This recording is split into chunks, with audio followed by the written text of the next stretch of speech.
Baru adalah sebutan bagi masa pemerintahan Presiden Soeharto di Indonesia, menggantikan Orde Lama yang merujuk kepada era pemerintahan Presiden Soekarno.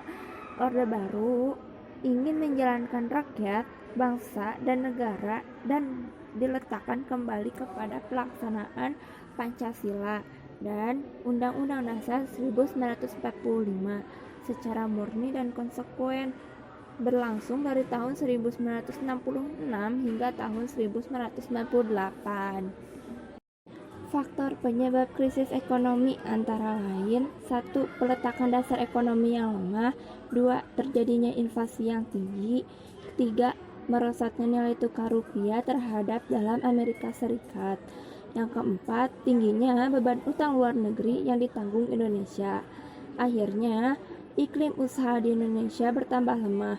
Banyak perusahaan tutup dan berpengaruh terhadap masyarakat seperti PHK karyawan, pengangguran, kemiskinan terus bertambah, dan daya beli masyarakat rendah. Krisis politik. Berdasarkan Undang-Undang 1945, bahwa kedaulatan pemerintahan Indonesia ada di tangan rakyat, yang dilaksanakan sepenuhnya oleh MPR. Namun, karena keanggotaan MPR terkesan nepotisme dalam proses pengangkatannya, sehingga mekanisme kerjanya tidak dapat maksimal. Keadaan seperti ini menimbulkan rasa tidak percaya kepada instansi pemerintah, sehingga melahirkan gerakan reformasi.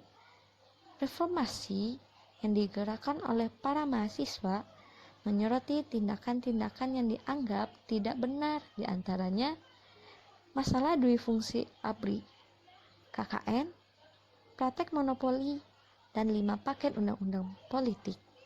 Krisis kepercayaan. Orde Baru yang memang kental dengan praktek-praktek KKN yang menyebabkan Indonesia mengalami krisis kepercayaan oleh masyarakat terhadap pemerintahannya. Krisis kepercayaan ini membuat para investor banyak yang menarik seluruh modal yang telah ditanamkan di Indonesia, sehingga mengalami krisis yang berkepanjangan. Terlebih lagi dari aksi demo besar-besaran yang banyak terjadi di berbagai wilayah dan menuntut lengsernya Soeharto dari jabatannya masa itu sebagai presiden. Tuntutan dan agenda reformasi. Tuntutan bertujuan melakukan tekanan agar pemerintah mengadakan perubahan politik yang melalui pelaksanaan reformasi secara total. Kemampuan gerakan reformasi dilatar belakangi terjadinya krisis multidimensi yang dihadapi bangsa Indonesia. Nah, ini ada 6 agenda reformasi pada saat itu.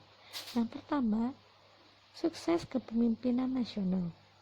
Yang kedua, amandemen Undang-Undang 1945.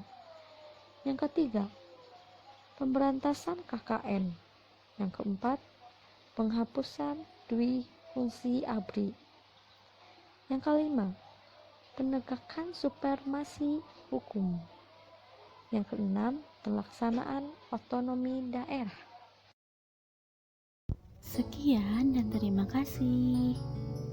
Semoga bermanfaat ya. Jangan lupa di like dan share ke teman-teman kalian ya.